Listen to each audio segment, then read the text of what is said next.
2 ఎకరాల పొలంలో మీరైతే ఎన్ని పంటలు పండిస్తారు? 2, 3, మహా అయితే 6-7 పంటలు పండించగలరు. అంతేనా? సర్కారు ప్రోత్సహిస్తున్న నవధాన్యాల సాగులోనూ వేస్తోంది 11 రకాల పంటలే. అదే 2 ఎకరాల్లో ఓ రైతు మాత్రం 25 రకాల పంటలు సాగు చేస్తున్నారు. వరి మొదలు కూరగాయలు, వివిధ రకాల పండ్ల చెట్లు పెంచుతున్నారు. అంతేకాదు చేపలు, రొయ్యల పెంపకం చేస్తున్నారు. అవన్నీ కూడా రసాయన ఛాయలు లేని ప్రకృతి సహిత పద్ధతుల్లోనే పండిస్తున్నారు. వైవిధ్య పంటలు సాగు చేయడమే కాదు, అద్భుత దిగుబడులు సాధిస్తున్నారు. ఎకరానికి ₹1,00,000 నిఖరంగా ఆర్జిస్తున్నారు. అందుకే ఆయన పొలం ప్రదర్శనా క్షేత్రమైంది. 25 పంటల ప్రయోగాలతో పంటల రారాజు అయ్యారు. ఆ సుక్షేత్ర సాగు విధానాలు, ప్రత్యేకతలు చూడాలంటే తూర్పుగోదావరి జిల్లా వెళ్లాల్సిందే.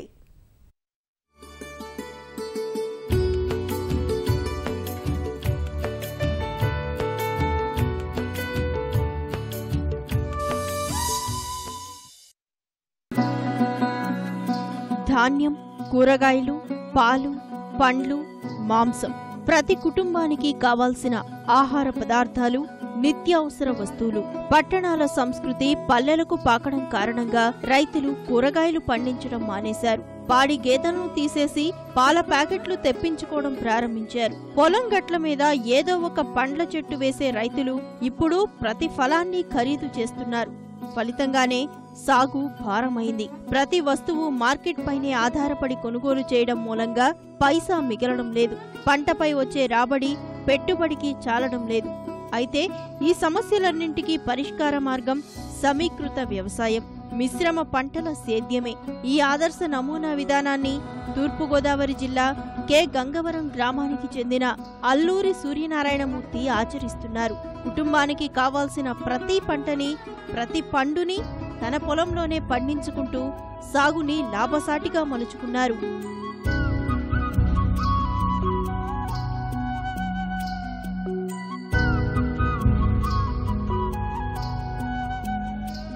కె. గంగవరం మండలం పచ్చని పంటలు పండే డెల్టా ప్రాంతం. ఇక్కడ వరే ప్రధాన పంట. అంతా 2 సీజన్లలోనూ ధాన్యం పంటనే సాగు చేస్తారు. ఇందుకు భిన్నంగా సూర్యనారాయణమూర్తి సాగు పందా మార్చారు. తనకున్న ఎకరం 90 సెంట్ల భూమిలో సమీకృత వ్యవసాయం మొదలుపెట్టారు. 2 ఎకరాల పొలం చుట్టూ కందకం తవ్వించారు. పంట కాల్వలోని నీటిని అందులోకి మళ్లించారు. మధ్యలో వరి సాగు చేస్తున్నారు. కందకంలో చేపల పెంపకం చేపట్టారు. తవ్విన మట్టిని గట్టుగా చేసి వాటిపై కూరగాయలతో పాటు అరటి, బొప్పాయి, జామ, దానిమ్మ, అనాస, చెరకు, కంద, కంది లాంటి 25 రకాల పంటలు సాగు చేసి మంచి ఫలితాలు పొందుతున్నారు. మన ప్రభుత్వం వారు వరిసేలో చేపలు పంపించడానికే ఆస్కారం ఇచ్చి నాకు పారితోషికంగా ₹25,000 ఇచ్చి 2013లో స్టార్టింగ్ చేశాం. 2013 నుంచి చేసుకుంటూ చేలో పంపించామండి. చేలో పంపిస్తే పక్కన వారు మా పిచికారీ చేయటం వల్ల నాకు చేలో పంపించిన చేపలు కొన్ని డ్యామేజ్ అవ్వటం వల్ల దాన్ని 2014లో రీఛార్జ్ చేసి పెద్ద గుంటగా ఏర్పరుచుకుంటే బాగా పెరుగుతాయన్న ఆలోచనతో చిన్నదాన్ని మళ్ళీ రీసెర్చ్ డబల్ చేసుకున్నాం. అది కొంచెం ఖర్చు అయింది. ఉన్నది ఎకరా 90 సెంట్లు అండి. ఎకరా 90 సెంట్లలోనూ చుట్టూరా కందకం తవ్వి ఈ వచ్చిన మట్టిని గట్టిగా ఏర్పరుచుకుని మధ్యన వరి పండిస్తూ అంతర పంటలు కూరగాయలు, చేపలు, బొబ్బాసికాయలు, అరటికాయలు, పైనాపిల్, వాటర్ యాపిల్, ఎన్ని రకాల పంటలు 364 రోజులు పండించుకోవడానికి ఈ నీటి దళసేవ ఉపయోగపడ్డది. పంటలకి ప్రాణాధారం జలమే. జీవజలం విలువ గుర్తించిన సూర్యనారాయణమూర్తి ఆత్మవారి సహకారంతో పొలం చుట్టూ కందకం తవ్వించడమే కాకుండా ప్రత్యేకంగా నీటి కుంట తవ్వారు. ఈ నీటి ఆధారంగానే ఏడాది పొడవునా పచ్చని పంటలు పండించగలుగుతున్నారు. అలాగే నేల, పంటలకి జీవశక్తిని అందించే ప్రకృతి వ్యవసాయ పద్ధతులు ఆచరిస్తున్నారు. ఇందుకోసం ఆవులను పోషిస్తూ వాటి ద్వారా వచ్చే మూత్రం, మయాలతో సేంద్రియ ఎరువులు తయారు చేస్తున్నారు. నీటి కుంట, వైవిధ్య పైర్ల సాగు వల్ల ఆదాయానికి డోకా లేదని ఆయన హర్షం వ్యక్తం చేస్తున్నారు. చుట్టూరా కందకం ఉండటం వలన ఎప్పుడైనా చిన్నపాటి వర్షం వచ్చినప్పుడు మనం చేలో నిలవ చెట్టుకోవచ్చండి. ఇంకుడు గుంటగా ఉపయోగించి దీన్ని ఆధారం చేత ఎంత ఎండ కాసినా కానీ ఈ నీటితో మొక్కలు సంరక్షించుకుంటూ ఆదాయం తీసుకోవడానికి ఉపయోగపడుతుంది. మొత్తం సమస్త యావత్తు కూరగాయలు కూడా మనం పొలంలో కాలాన్ని బట్టి మాత్రం పండించుకుంటాం. నా వ్యవసాయం అంతా కూడా ఇంకా ఆర్గానిక్గా సేంద్రీయ వ్యవసాయం మొదలుపెట్టాను 2013 నుంచి. అంతా కూడా ఇదే కాకుండా పక్క వ్యవసాయం కూడా సేంద్రీయ వ్యవసాయానికి డిసైడ్ అయ్యి బాగుందండి. ఇంక ఏ మొక్క వేసినా పెడతాం, తీసుకోవటం, కోసుకోవటం తప్ప నీరు పెట్టుకోవడం ఇంకంతకన్నా ఏమి చేయక్కర్లేకుండా బాగా దృఢంగా పెరుగుతుందండి. ఆదాయం బాగానే వస్తుంది. ఇది ఎప్పుడైతే మన చుట్టూరా గంతగా ఉందో ఈ జల సంరక్షణ ఇందులో ఉండటం వల్ల మనకి ఎల్లప్పుడూ మనకు ఆదాయం తీసుకోవడానికి ఆస్కారం.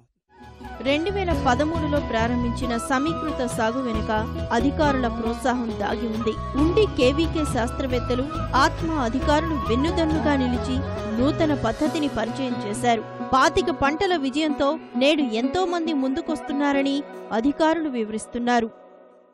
కానీ డెల్టాలో కూడా అన్ని రకాల పంటలను పండించాలనే ఉద్దేశంతో నీటిని పొదుపుగా వాడి నీటి కుంటలు తీసి ఆ ఎక్సెస్ వాటర్ని దాని ద్వారా తీస్తూ చక్కని పంటలు పండించే విధానం, అలాగే పశుపోషణ, కోళ్ల పెంపకం, అలాగే కూరగాయలు, అపరాలు, పండ్ల తోటలు చేసే విధానంలో ఈ రైతు ముందుకొచ్చి చాలా చక్కని వ్యవసాయం చేసి సంవత్సరానికి ఒకే 2 ఎకరాల మీద 2 లక్షల దాకా ఆదాయం తీయడం జరిగింది.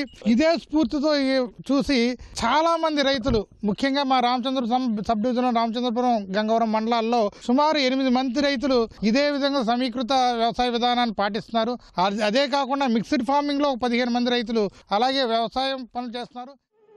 2 ఎకరాల పొలం ఇప్పుడు ప్రయోగ క్షేత్రమైంది, ప్రదర్శనకి వేదికైంది.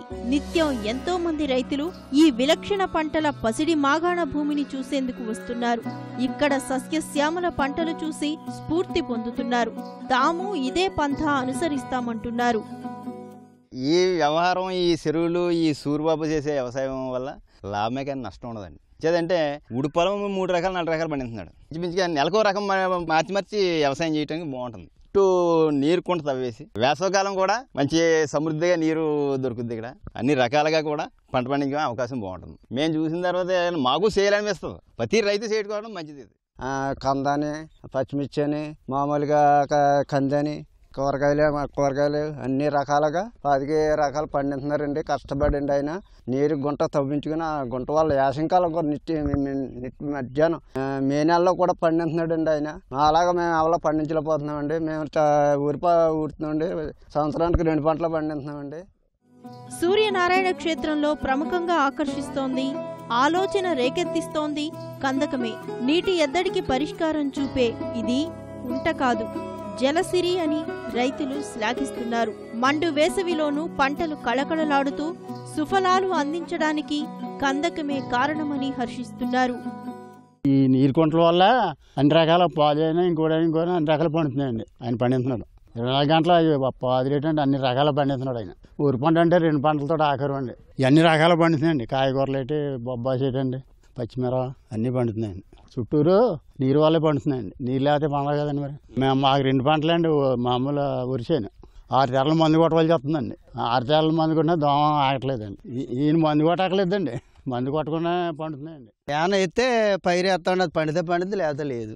ఈ నీటి వల్ల చెరువు తవ్వించారు కాబట్టి అన్ని రకాల అల్లూరు సూరిబాబు గారు కష్టపడి మామూలుగా ఏ టైంలో ఏం చేయాలో, ఏ టైంలో ఏది ఎడితే పండుతుందో, ఏ టైంలో ఏది ఎడితే ఇది అవుతుందో అన్నీ ఉపకారంగా ఆయన చక్కబెడుతున్నారు కష్టపడి. ఇది అయిపోయాక పచ్చిమిరకాయ అయిపోయాక కంద ఎడతారు, కంద అయిపోయాక టమాటా ఎడతారు, టమాటా అయిపోయాక పచ్చిమిర్చి ఎడతారు, పచ్చిమిర్చి అయిపోయాక ఆనబోద ఎడతారు, ఆ తర్వాత కంది ఎడతారు, ఆ తర్వాత చెరుకు తోట వేస్తున్నారు, ఆ తర్వాత ఇంకా బొబ్బరి చిక్కడి అనేక రకాలు అన్నీ పండిస్తున్నారు ఆయన.